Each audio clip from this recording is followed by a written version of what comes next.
الله أكبر الله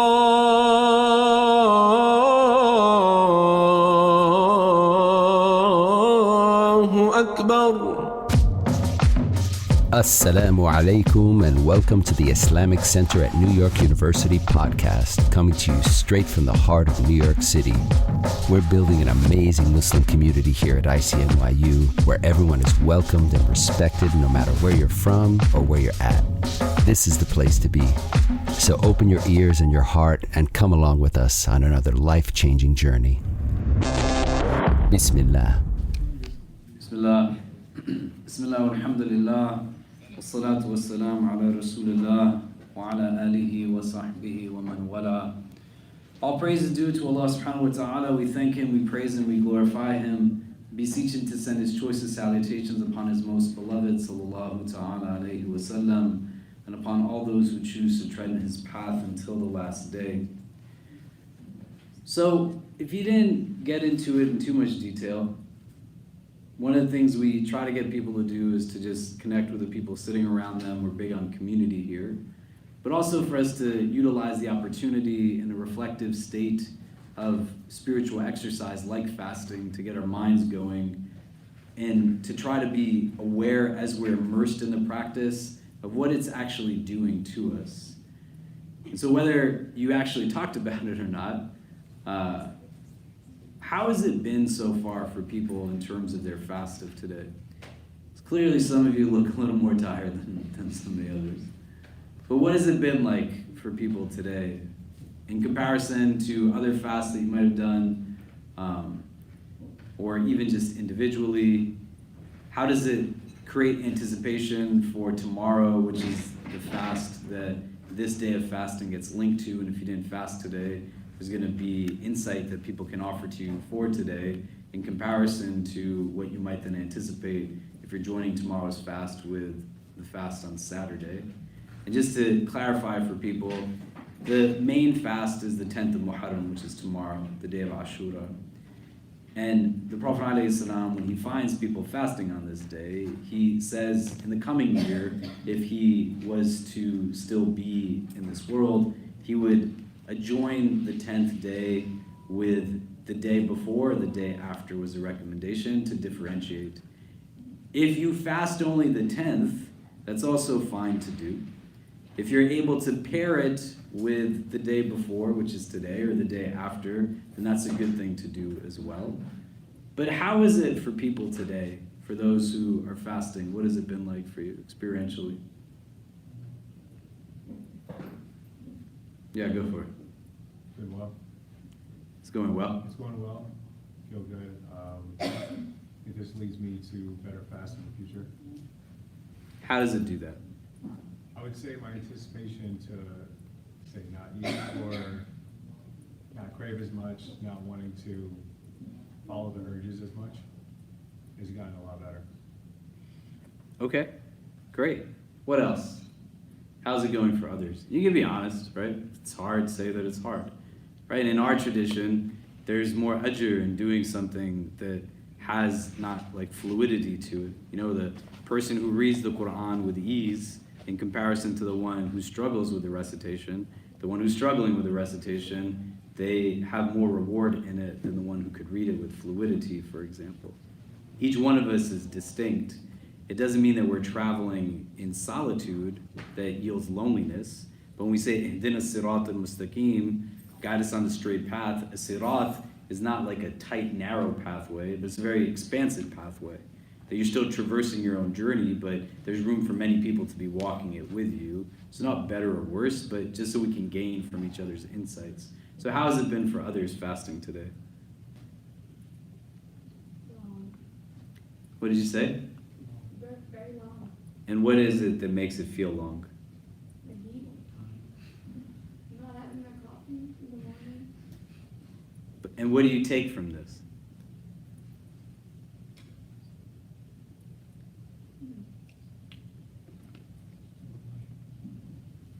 I guess the only thing that comes to mind is how at the end when we break the fast, I won't be that hungry and only one cup of water will be enough to just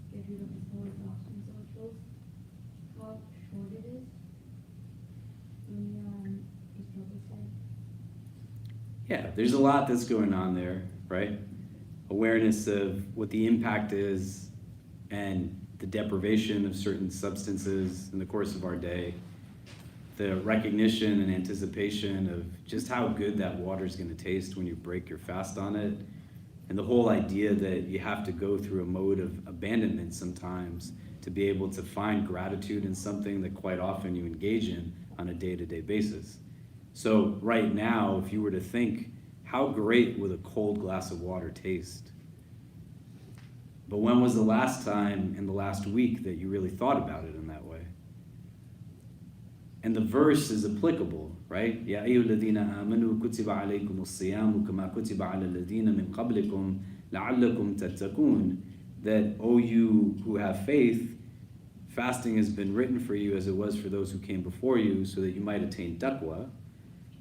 The mandate of Ramadan derived from this verse, and the fasting and obligation is there, but the principle is still there. As an act, it's meant to inculcate wakefulness. And most of us walk around in a place where we're just on default settings. So the notion isn't to be conscious of how good the water tastes, but to actually be conscious of your ability to be conscious of things. And to see how it's a necessary act sometimes that's not about the abandonment of food and drink, but the nourishing of other parts of ourselves that quite often just get left behind in the day-to-day routines that don't necessitate so much presence, right? So a glass of water is gonna still do the same thing as the water that you would have drank yesterday when you weren't fasting, but you're thinking about it differently. What else are people feeling or experiencing right now? I can't see anything with the sun coming up. Yeah, go ahead. I mean, compared to back home in Scotland, where it's so much easier and cooler when you're fasting in weather like this, I feel like a hot potato. And I think when in weather like this, you gain more patience and endurance to adapt to fasting and kind of more difficult conditions. And again, I feel like that's what affects me a lot, to see how more willing you can hold, like coming towards and more during the day, and especially when you're not doing it during Ramadan where you build up that obedience, but when you're doing it just 1 or 2 days, it kind of hits you and you need to realize the little things that you take for granted day to day. Giving you an insight to your capacity, allowing for you to see like what you're really made of, but also an ability to see that some of the things that we need, we don't fundamentally need them in the ways that we need them, right? Because when Maghrib hits, a lot of you are gonna want something to drink because it's so hot outside. You're not gonna think about like excessive eating or a particular restaurant or any of those things that quite often get commercialized, but it's just gonna be about, let me quench this thirst in a certain way and recognize that I have a fragility that needs to sometimes understand that just because I have something doesn't mean that I deserve it. And just because I want it doesn't mean that I need it. And seasonally, we have these days that are given to us not as obligations, but as recommendations. And as recommendations, they have the capacity now to inculcate, not in the midst of it, but at the completion of it, the only thing that can come when you do something that you're not obligated to do, but you're just doing it because you want to do it. That's where love comes in. That's where positivity comes in.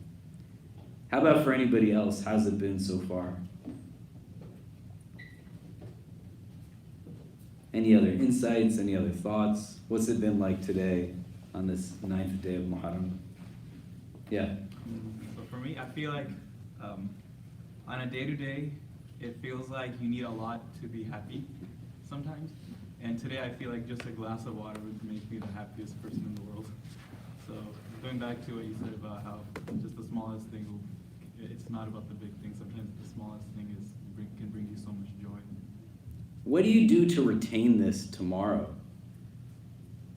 Or next Thursday, when there's Sunnah fast to fast on Thursday, but you don't have to do it. Like next Wednesday, what are you gonna do so that that consciousness and mindfulness is still there? That allows for that sense of wakefulness, right? The Prophet ﷺ, even when he's asleep, he describes himself as being in a state of wakefulness. My eyes, they sleep, but my heart does not sleep.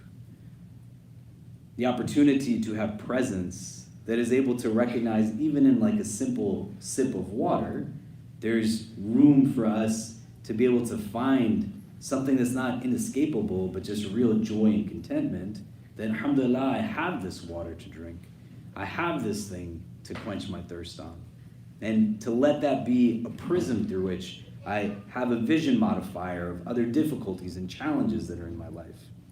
I want you to think about this now in relation to the hadith that becomes the basis of this fast of Muharram.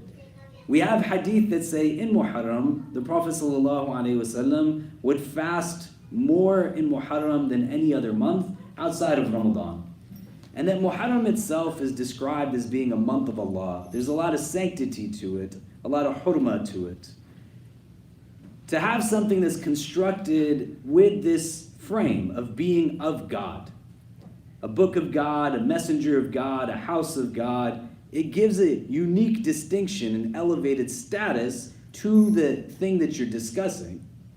And so a month of God that Muharram is being described as, and it's described as one of the 4 sacred months on the Islamic calendar, a month in which the Prophet ﷺ fasted more than anything else. And the 10th of Muharram, which is tomorrow, he's described as fasting more avidly than most other fasts that he would fast. There's one hadith that associates this with prayer at night, voluntary qiyam, charity being done. But a key hadith in all of this is one where the Prophet finds people in Medina. In our tradition, the Prophet was already fasting on the 10th of Muharram in Mecca. But he comes to Medina and he finds some Jewish tribes fasting, and he says, "Why are you fasting on this day?" And they say that this is the day that Moses, the children of Israel, they are free from the tyranny of Pharaoh. The oppressed, they have their liberation from the oppressor. In some narrations, it includes the idea of Pharaoh being drowned on this day. But they say this is a good day. This is the day that those who are held down, they are emancipated. And so they fast on this day. And the hadith, it continues where the Prophet says, we have more right to Musa alayhi salam, Moses, than you do. We're going to fast on this day too. And then he distinguishes it, saying that fast the day before, fast the day after, in order to make it unique in comparison to those who are fasting from another tradition. Why are they fasting in relation to the commemoration of these oppressed peoples being freed from oppression? What's the link between fasting and that experience? Do you get the question? Why is that something that they are doing? Why did Musa alayhi salam fast as a result of this? His people who were enslaved are now emancipated, and his decision is, let's fast to commemorate this. Why? What's the link there? Do you understand the question? If you can turn to the person next to you and just talk about it. Why do you think this is the act that they were compelled towards in response to this momentous occasion? Anything they could have done, they chose to fast in response to it. Why is that their reaction? And just again, if people want to, feel free. You can move up if you're sitting in the back of the room, just so we're able to kind of speak a little bit more to each other and kind of see everyone in the room, but you don't have to. But find somebody to talk to. Don't be sitting by yourself, and talk this out, right? If you haven't been here before in one of our halakas, you don't want to only speak if you feel like you're saying the right thing. Nor do you want to avoid speaking because you're worried that you're going to say the wrong thing. The way that we can engage in deepening in our perspective is being able to listen to each other. And at this juncture in your life, whether you were born into Islam, you converted into Islam, you are quote-unquote very religious or not, we're at a place, aside from the youngest person in the room, who's pretty small, mashallah, but the rest of us are not of that age demographic. We have now the mental capacity. We have the unique tools that have been developed organically or deliberately that give us the ability to think. You don't want to shy away from it for reasons that don't make sense. And if you're the one that's being spoken to, just listen. Don't listen to try to respond, but just to understand. Because some people in this room who are going to talk, they've never spoken about what something religious means to them before. They've never been in a place where somebody has said, tell me what you think about this. It can be very daunting when you're now sitting with somebody and you are worried about how they will respond, and the person validates your fears by being an idiot in how they respond. And saying, here's every reason as to why what you said makes no sense. You don't want to respond that way.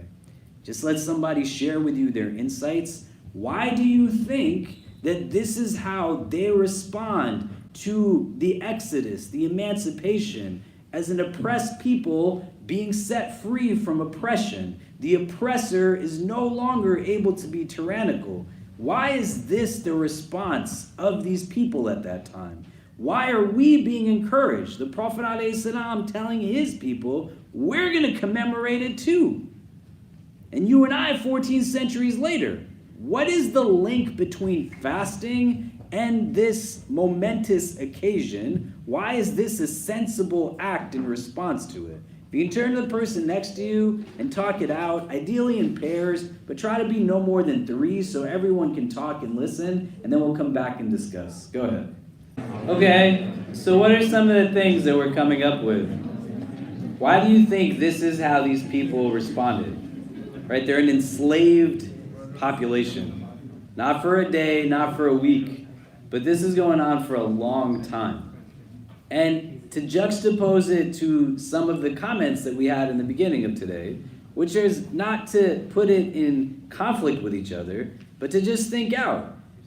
We're sitting in an air-conditioned room with pretty nice view on this side. We got a nice view in our prayer room downstairs. We're walking around in trains and buses and whatever else. And it's not easy to fast in the heat. These people just walked across a desert after a sea was parted around them, after being enslaved. And after all of that, to celebrate, they said, hey, let's fast. Why? What's the connection between fasting and what it is that they're going through in that moment? What did you talk about?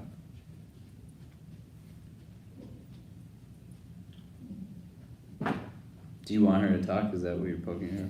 Yeah. What did you say? I was saying that, like, when you're depressed, everything, like, all the rights are being taken away, like, food, your shelter, your house, but then when you're not, and you choose to live outside of that, and you want to thank Allah for that, you're choosing to deprive yourself from these things for the sake of Allah, instead of being a slave to something else. And, like, it's a form of thanks. Doing fasting is a form of forgiveness that one can do to thank Allah for that. Okay, great. How? How is it a form of thanks if we were to flesh it out more? Like you're walking through Washington Square Park and somebody talks to you and says, here's this free halal meal for you, Muslim woman. And you say, no, I'm fasting today. And they say, why are you fasting? Because the children of Israel fasted on the day that they were emancipated from the tyranny of Pharaoh, and we're commemorating that act of gratitude. And they say, how is that an act of gratitude? What? You don't have to say it to respond to them, but so that you can build a relationship with it. How is it an act of thankfulness? Do you get what I mean? Do you want to shift paradigms a bit sometimes, right? This is the challenge in an Adamic story of creation. When Iblis does not prostrate to Adam, and everything else prostrates to Adam, and I am of fire, and he is of dirt, and why would I do this? What he's interjecting into the world is an act of arrogance, an act of racism, an act of flawed logic, but it's also skewed perspective. He's lacking perception that has him see what everyone else sees, but sees it differently. What are these people seeing in that moment that then brings them to fasting? Do you get what I mean? What did you talk about? How, and we can build on this or whatever else you discussed. What else did you discuss when you were talking about this? Yeah. We had a nice discussion, us three, and I quoted what you said a little while back, that from an Islamic perspective, fasting might be looked at as a deprivation of your stomach, but it's really a fulfillment of your heart. So it's the highest form of thanks to Allah when you fast. Like when you give up what you love in the name of Allah, you live up to the name of what Islam is, which is submission. Yeah, amazing. I don't need food right now. I have Allah. Ibrahim alayhi salam gets catapulted into the fire. The angel comes to help him, and Allah commands the flames to be cool. And the angel says, "What would you have me do for you?" He says, "Are you my God?" And the angel says, "No." Then I don't need you. I have no use for you. Where's the connection between fasting and that awakefulness, that consciousness that renders gratitude? What else did you talk about? Yeah. So one thing that we learned is that fasting is unique, and that Allah has said that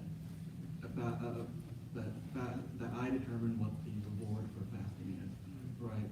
That when you're fasting, okay, you know, all of there's some acts in Islam that are predefined in their reward, right? We pray, we give charity, we go on, all that. But Allah said that in fasting, I determine what the reward is for that. So when we're fasting in Ramadan, when we're fasting the day of the Hijjah, or all the other similar fasts, we don't know what that reward is, but we know that our Lord has said that He determined what the reward is. So it's a recognition in that we're doing this, giving something up that we can have, but we choose not to have, and knowing that in that relationship, that submissive relationship to Allah, that we recognize that Allah is our Lord, and He will reward us for our acts of devotion. Great. Other thoughts? What's the connection? Why would these people fast on this day? Right? You have something good going on in your world, and it's like, man, this was great. I'm going to fast now, right? Do you think that way? But what's getting them to think that way? Yeah, go ahead.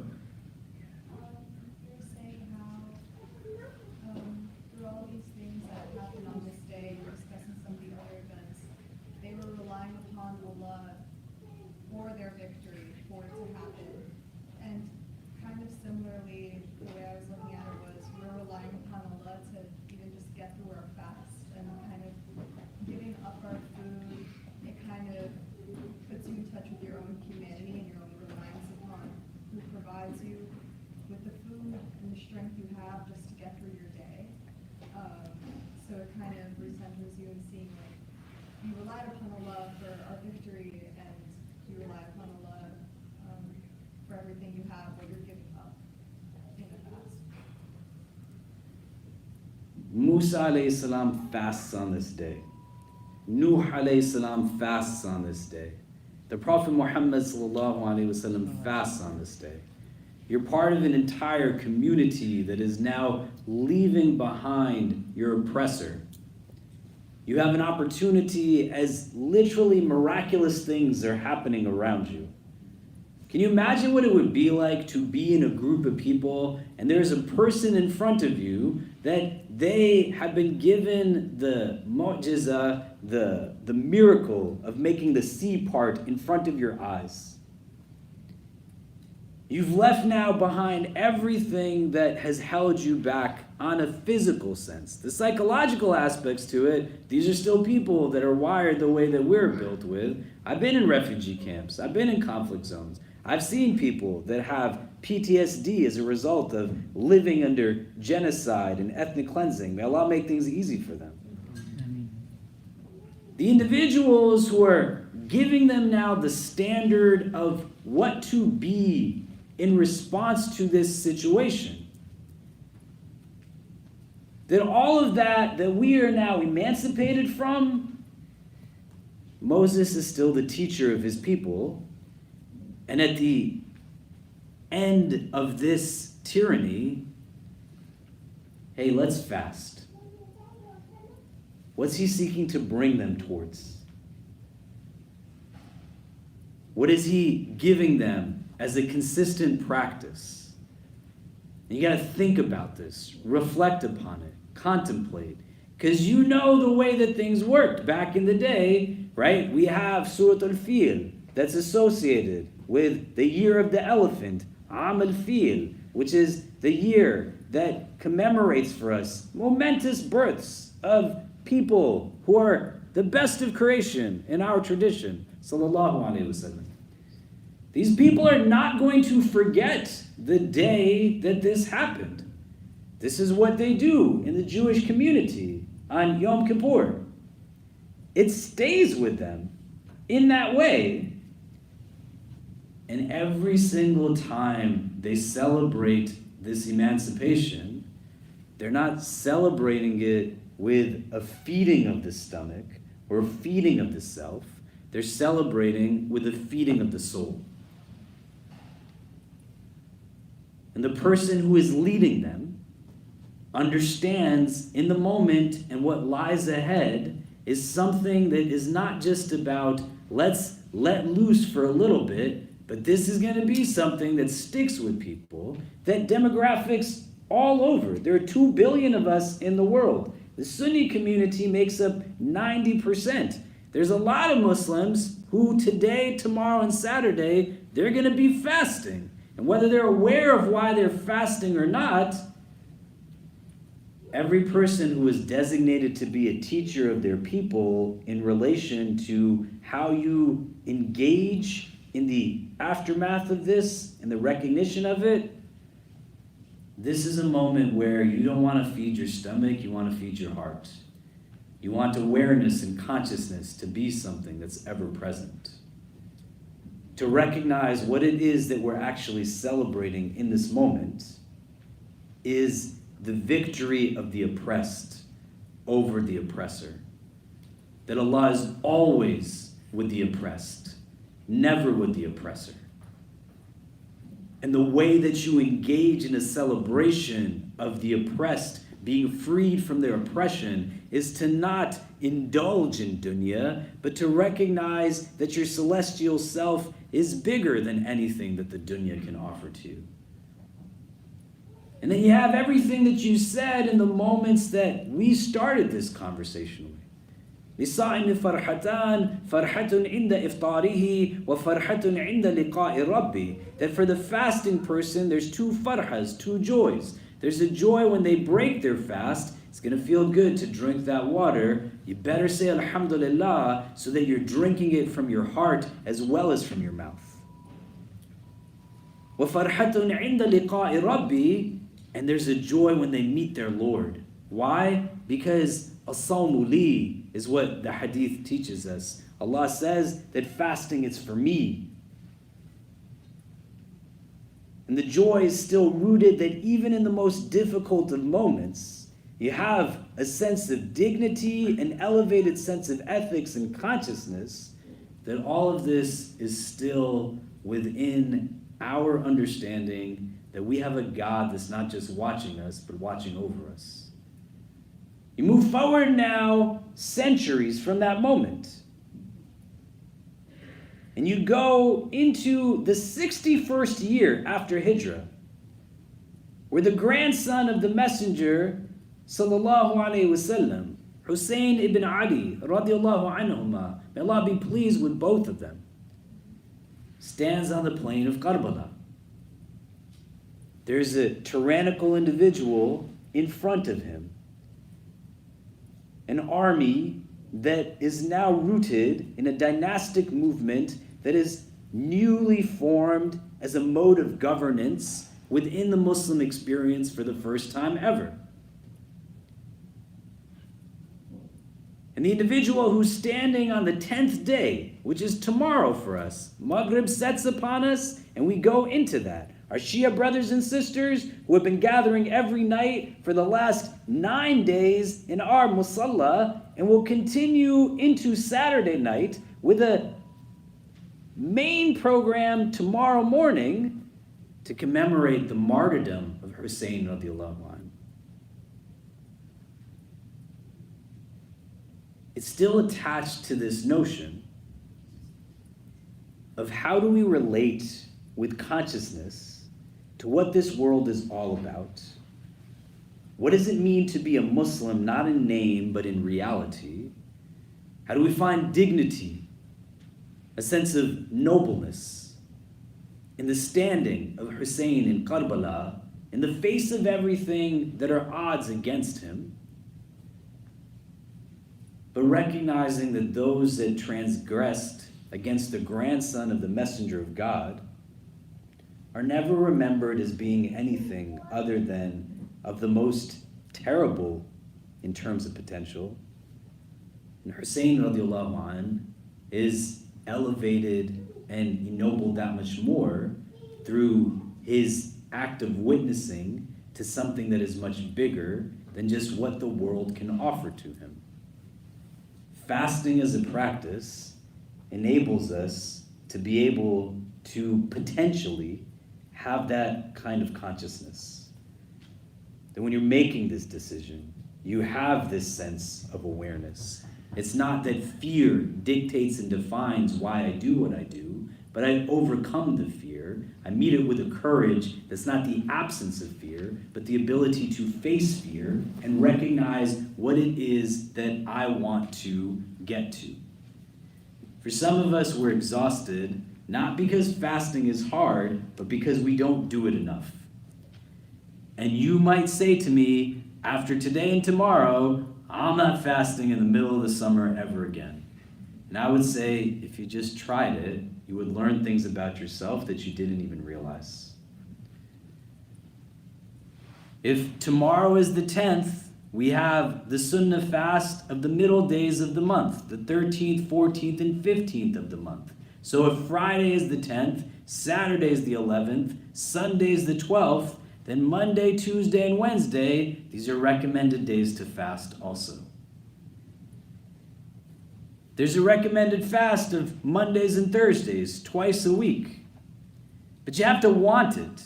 You have to want to actually be somebody who every sip of water is something that you drink with consciousness and gratitude. You have to want to have that kind of presence when you're putting a morsel of food in your mouth. You want to have that kind of presence, that when you walk into a room, you're willing to acknowledge everybody, not just those who match you in skin color, race, and class, not just those that you grow up seeing their faces that look just like yours across the dinner table, but with wakefulness and mindfulness, you connect at the level of hearts and souls, not just bodies. If all you do is feed your body, it's going to be hard to connect then beyond bodies. You have to want to walk on the street. And when you see somebody who lives on the street in the middle of blazing heat, that you don't feel as if you are somehow better than they are just because you have a roof over your head.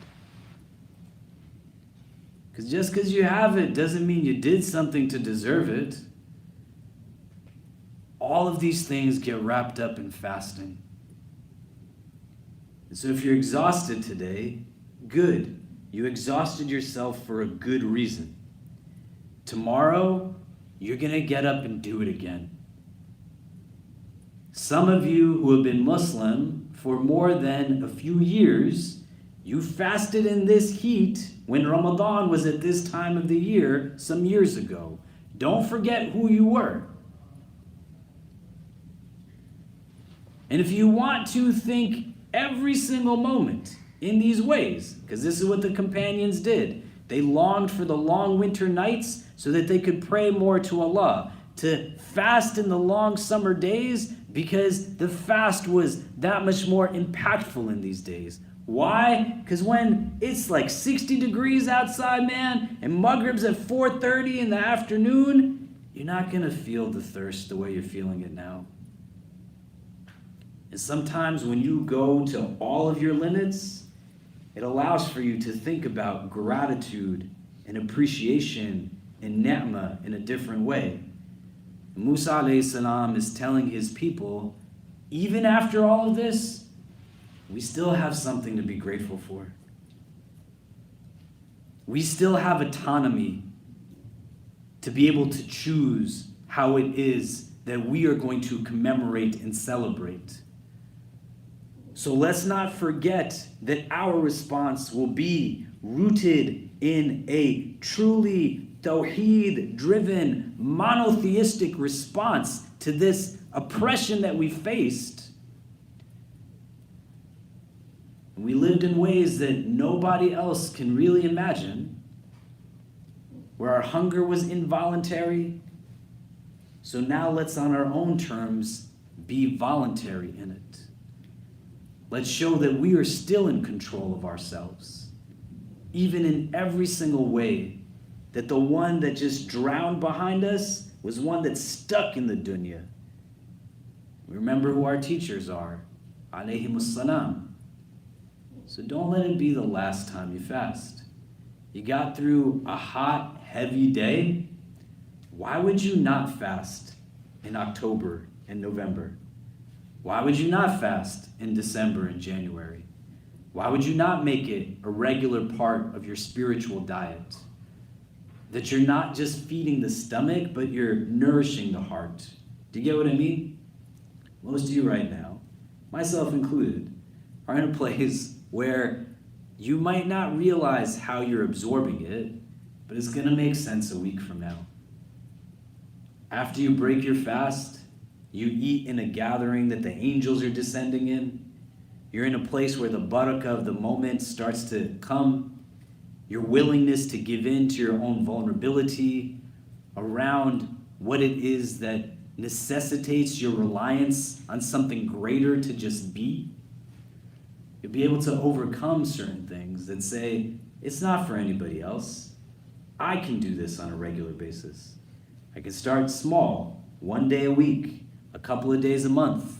I can allow for myself to dive back in so that when the dunya seeps in again and again and again, I'm able to disconnect through spiritual exercise that helps me reorient the consciousness. So a week from now, if I start to realize what I realized on the day after Ramadan, that it was weird to eat on the morning of Eid, and I didn't know if I should put something in my mouth.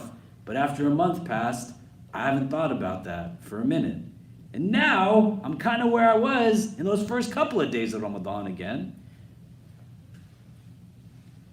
If I want to get to a place of elevated consciousness, I can either choose to abandon the practice that's teaching me something, or I can say, I'm Muslim, I'm going to do it a little bit differently. Does that make sense? Do you get what I'm saying? What I'd like you to do is turn to the person next to you and just talk this out. What are you taking away from this so far? What is it bringing up for you? What is it inculcating in terms of your thought process? And then we'll come back and discuss. Go ahead. Okay, so let's hear from some people. What are you talking about?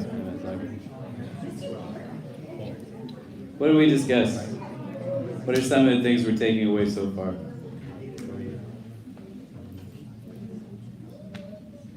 What did you guys talk about, since you wanted extra time to talk?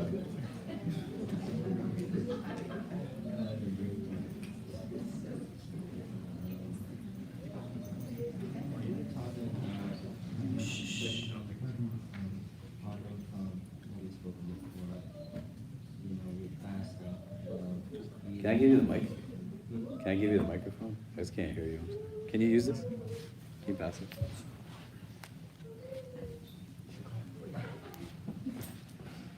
We were just pondering off of what we spoken before about fasting. Does this work? It works.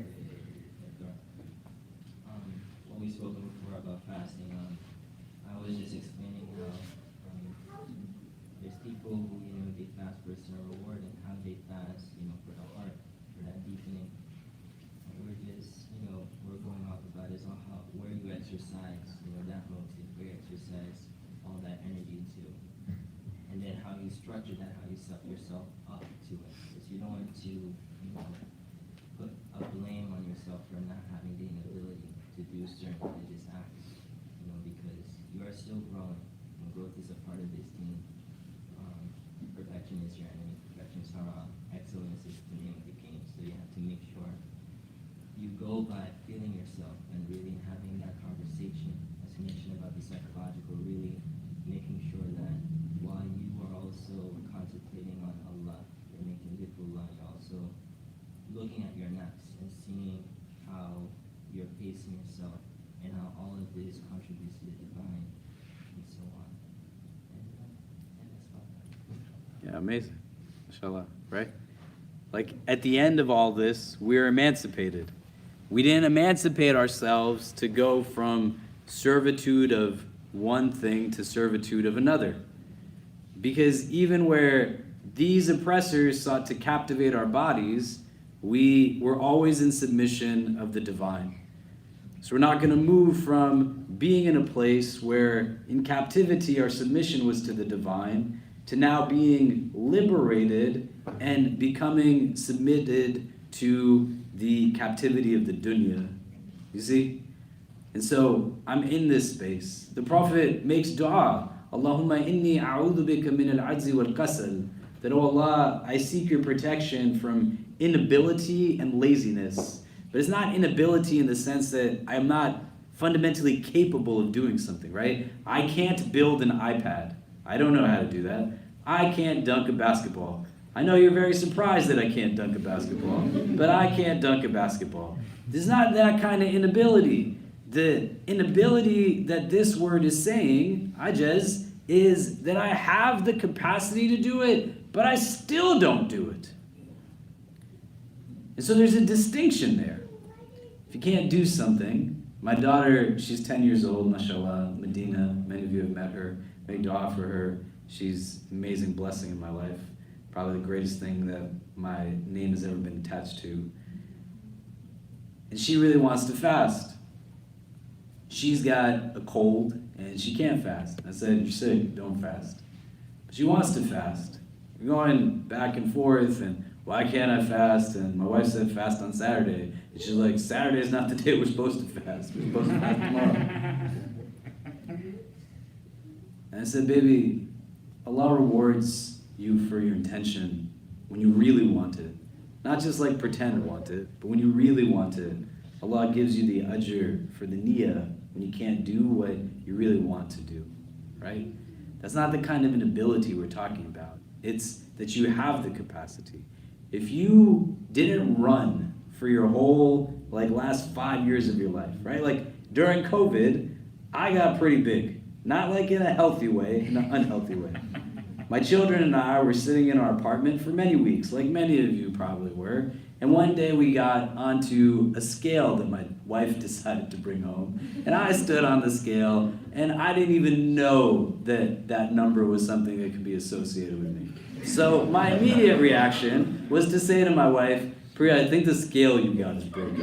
And then my children got on the scale, and they said, no, Baba, it's fine. And I said, shut up, you dumb kids. And then I got into a gym and ran on a treadmill, and I used to work out 3 times a day when I was in high school. I was supposed to play in college, sports. I'm not going to tell you different things that at that point I could do physically. I got on this thing, and I couldn't run longer than 6 minutes. But now, I wake up every morning, I run for an hour every day, I work out for more after that, lift weights. I get from one place to another, but I can't take the first time I did it as being the standard of what would come down the line. You can't let how you responded to your first fast in a hot day be what sets the standard of just like a physical exercise that you didn't do for a while is going to be strenuous. I'm not going to hate on myself and say, I can't get back on this thing, but I'm working towards something. And so spiritual exercise is not that different. It's hard to sit and have the patience to read Quran. But if you can't read a page, you still read a verse. And then you build yourself up. Why would you stop the exercising after you just did it once and you felt the experience? A lot of you, you're going to drink water at Maghrib time It's going to taste great. You're going to eat the dates that we gave to you, and it's going to taste sweeter than anything you've ever tasted in your life. Why would you want to lose that consciousness? Why would you want to let it go without like a fight? Do you get what I mean? What else are we taking away so far? What did you discuss in your groups?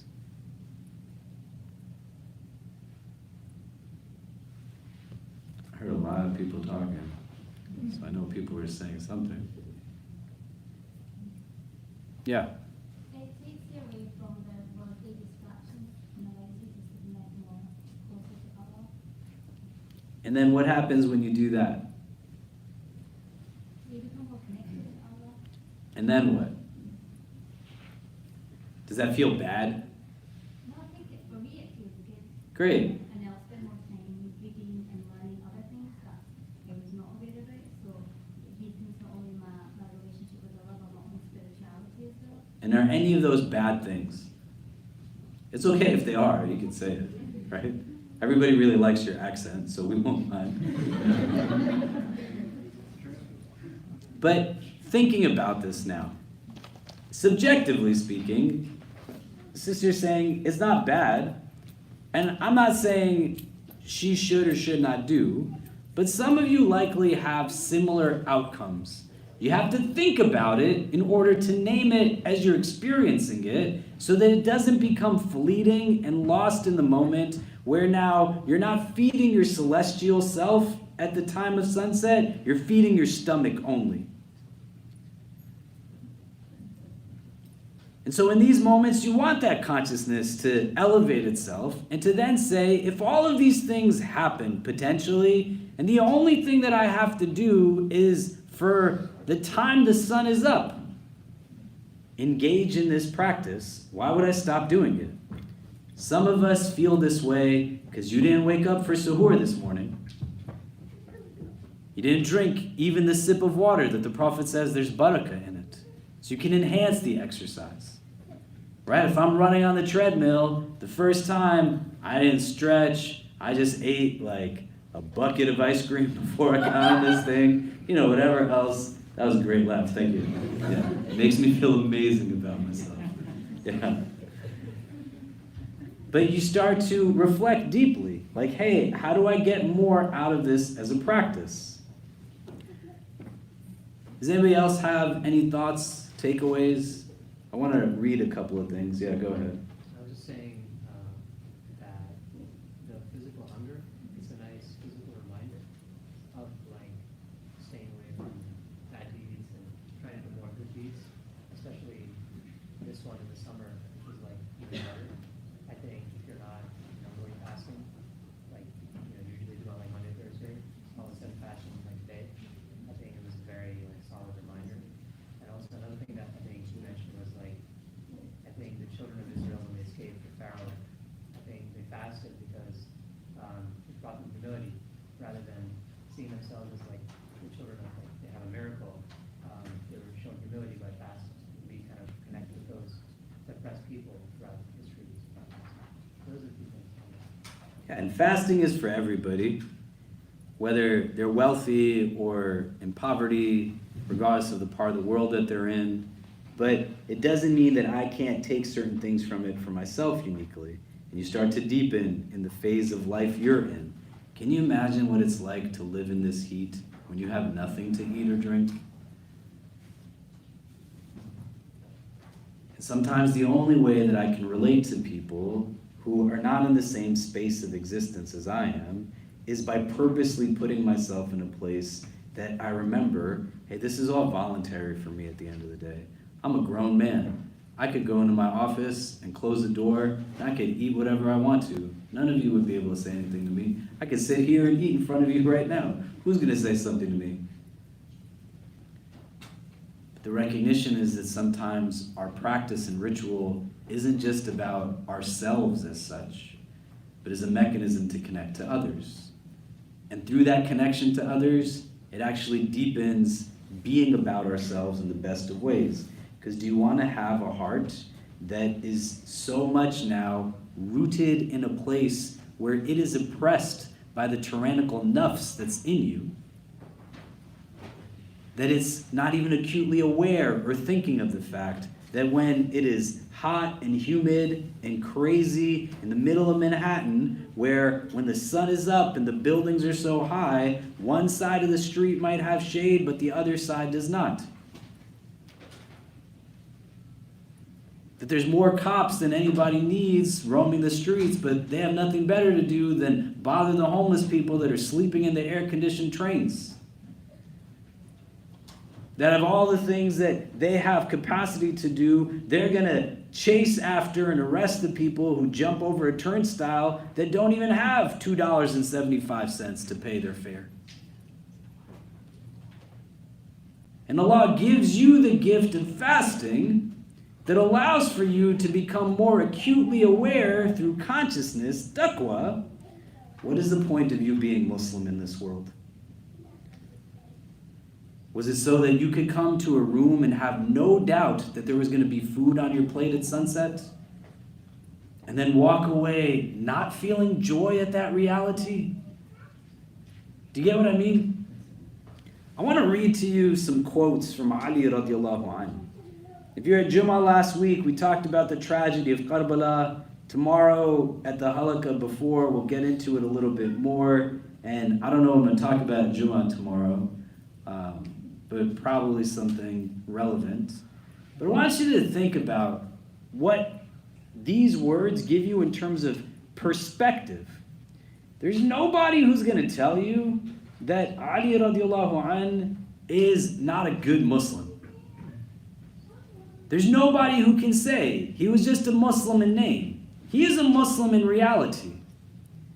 The consequence of engaging in these spiritual exercises, not devoid of an understanding of how religion, ethics, and spirituality all synergize under the banner of Islam. They don't live separate or compartmentalized, but they have a relationship together. And when you are Muslim everywhere, in your home, outside of your home, in the workplace, outside of the workplace, with people who they could do something to you, or people who have no capacity to do anything to you at all, you have consistency. You have the same consciousness and wakefulness. It impacts how you see the world. It influences perspective. These are quotes that are taken from a text that's called Hilyat al-Awliya. And you can find it in English, you could get the PDF. It's just depictions and descriptions of companions of the prophets, their sayings, the Khulafa Rashidun, great spiritual masters of our tradition. You should read it. It's a good book that is filled with quotes, but don't read it in the sense of entertainment. Read it in the sense of education. These are how these people saw the world. And the argument that I'm making is that fasting, as well as these other rituals, will influence, more importantly, and transform what's inward so that we see the world differently. And so I want you to just think about it in terms of some of these sayings that Ali radiallahu anh has attributed to him, the father of Hussein radiallahu anh, who is martyred on the plains of Karbala. And so Ali radiallahu anh, he says that the most sincere of people in their actions and the most knowledgeable of Allah are those who are strongest in their love and awe for the sanctity of the people of La ilaha illallah. The most sincere of people in their actions and the most knowledgeable of Allah are those who are strongest in their love and awe for the sanctity of the people of La ilaha illallah. Which doesn't mean that they're just in awe of Muslims, but they're in awe of people who are not living by any other standard other than there's nothing worthy of my worship and subservience other than God. That I take as exemplars those who know what they are meant to be an abd of. You're not supposed to be an abd, a servant of wealth. You're not meant to be somebody who chases after something that can never be satiated. The son of Adam is given a mountain of gold, he seeks another mountain of gold. And you could say there's greed there and all kinds of things. There's also the possibility that the first mountain of gold didn't give me the contentment I thought it would. Maybe I need more to actually be happy. Or maybe it's not where happiness actually comes from. But I can see this person who's liberated by choosing to be a servant of the divine. They're not stuck in the dunya. They don't seek validation from individuals who only accept them when they become that which they are not. They don't have to mistreat somebody to feel good about themselves. But they have contentment, they have balance. The people who understand that there is nothing worthy of worship except Allah, and embedded in that is they knew who their God is. In your religion, Allah tells you in the very first page that He is Rahman and Rahim. That's how He introduces Himself to you. Not a God that just watches you, but watches over you. And Ali radiallahu anh, he says that the most sincere of people in their actions and most knowledgeable of Allah are those who are strongest in their love and awe for the sanctity of the people of La ilaha illallah. I want to look up to people who are actual worshippers of the divine, not worshippers of physical beauty, who will die 1,000 times over every time they look in a mirror as they age. Not worshippers of validation of an anti-black society that teaches me that whiteness should be my aspiration as the primordial state of existence. But the true fitri state is one that transcends these reductive, simplistic mindsets. Ali radiallahu anh, he says that goodness does not consist in having much property and children, but in doing many good deeds, increasing your gentle character, and adorning yourself before people with the worship of your Lord. Then if you do well, glorify Allah. If you do ill, ask forgiveness of Him. There is no good in the world except for two types of people. Someone who sins and then follows up with repentance, and someone who races to do good deeds. What is done in God-wariness is never little, and how can something be little if accepted by Allah? How do you get to this place of seeing the world in this way? Where you can see beauty in the one that actually makes mistakes and sins. When you can see the benefit in all people around you, that everyone has husn to them. In another saying, he says, remember 5 instructions from me, in following which you shall sooner exhaust your camels than run out of their benefits. Let no servant hope for anything except from his Lord. Let him not fear anything except his own sin. Let no ignorant person feel ashamed to ask about what he knows not. Let no knowledgeable person, if asked about what he knows not, feel ashamed to say, Allah knows best. And patience is in relation to belief, like the head to the body. One who has no belief, if he has no patience. In another saying, he says, what I fear most is the hankering after idle desires and long hopes. The former blocks one from the truth, and the latter causes forgetfulness of the hereafter. In truth, the world has gone its way out. In truth, the hereafter has come journeying to us, and each of the two has its own sons. Therefore, be a son of the hereafter, and do not be a son of the world. Today there are deeds without accounts, and tomorrow accounts without deeds.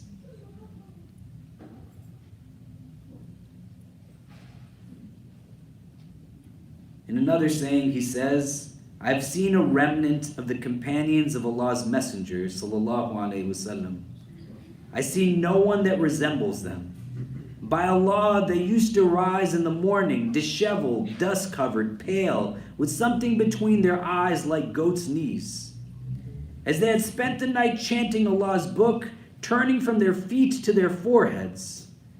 If Allah was mentioned, they swayed the way trees sway on a windy day. Then their eyes poured out in tears until by Allah they soaked their clothes. By Allah, it is as if today folks sleep in indifference. He said in another saying of his, "Blessed is the servant that cries constantly to Allah, who has known people while they have not known him, and Allah has marked him with his contentment. These are the true beacons of guidance. Allah repels from them every wrongful dissension, and shall enter them into his own mercy. They are not the wasteful tale-bearers, nor the ill-mannered self-displayers."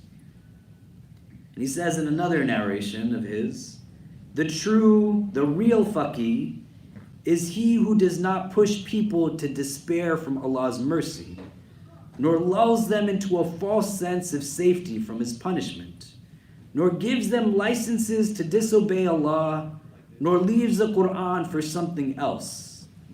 There is no good in worship devoid of knowledge, nor in knowledge devoid of understanding, nor in inattentive recitation. This is comparable to Hasan al-Basri's own definition. Have you ever seen a faqih? The faqih is he who has renounced the world, longs for the hereafter, possesses insight in his religion, and worships his Lord without cease. In another narration of his, a saying, Ali radiallahu anh, he says, "Be wellsprings of the science and beacons in the night, wearing old clothes, but possessing new hearts, for which you shall be known in the heavens and remembered on the earth." He says in another saying, "This world lasts for only an hour. Spend it in obedience." In another saying, he says, "Thus does knowledge die, when those who possess it die. By Allah, I do swear it. The earth will never be empty of one who establishes the proofs of Allah, so that his proofs and signs never cease. They are the fewest in number, but the greatest in rank before Allah. Through them, Allah preserves his proofs until they bequeath it to those like them and plant it firmly in their hearts. By them, knowledge has taken by assault the reality of things, so that they found easy what those given to comfort found hard, and found intimacy in what the ignorant found desolate. They accompanied the world with bodies whose spirits were attached to the highest regard. How one yearns to see them." Then Ali ibn Abi Talib radiallahu anh, he says, "The compassionate, al-Hanan, is he who comes to the one who shunned him. The granter of favor, al-Manan, is he who extends the favor before he asked for it." This is the father of al-Hussein radiallahu anh, who is martyred on the 10th day of Muharram at the plains of Karbala. He grows up and is reared, socialized, and nurtured with teachings like this and that much more. In a place where ritual isn't seen as an ends but a means to something. You are experiencing right now and tasting in these last minutes before the sun sets, what is the meaning of this fast? Not when it's easy, but when it's most difficult, giving you a sense of all things that you can reflect and contemplate upon. And this is what becomes a gateway to being able to see the world in the ways that these people saw it as. Not as something you have to reject, but in recognizing its proportionality to the world beyond this one. So you want to utilize this day to gain insight into yourself. Because the paradoxical nature of the self is that you can only learn about the self through the self. You can't learn about you through me. You can only learn about you through you. You want to celebrate achievement. When you make dua at the end of your prayer today, sit with a note that you have A lot of food that's going to be there. You could probably get seconds and thirds if you wanted to. So there's no rush. We'll make sure that somebody before you doesn't eat all of it. Just thank Allah that He gave you the capacity and the tawfiq to fast on this day, or put into your heart the desire to want to fast if you weren't able to fast today. Thank Allah for the gift of being able to break your fast or to share a meal with people who understand what your life experiences are like, as many of you are quite often the only Muslim in a lot of the spaces you frequent during the course of the day. Thank Allah for so much of what it is that He's given to you, that a simple drink of water and the true taste of its refreshing nature at a day's end filled with heat and sweat and perspiration and exhaustion and tiredness is not meant to be the last thought of reflection, but the gateway to reflection to say, if this is how grateful I am for just a sip of water, how have I by seeing all of the other blessings that are in my life? And to allow for it to be an opening to real contentment, to real blessing, to real inward balance, that as you move forward in pursuit of what so many before us who were illustrious in their luminosity stood on, that wasn't just about outwards or externals, but inward states that compelled the body to live in pursuit of something that was just bigger than momentary satisfaction. Wallahu ta'ala alam wa billahi tawfiq. Wassalamu alaikum wa rahmatullahi ta'ala wa barakatuh. We hope you enjoyed our podcast. If you're inspired by the work that we're doing at the IC and want to help keep it going, subscribe to our podcasts, follow us on social media, donate to help support us at ICNYU.org, and most importantly, keep us in your continued du'as. Until next time, inshallah. Assalamu alaikum.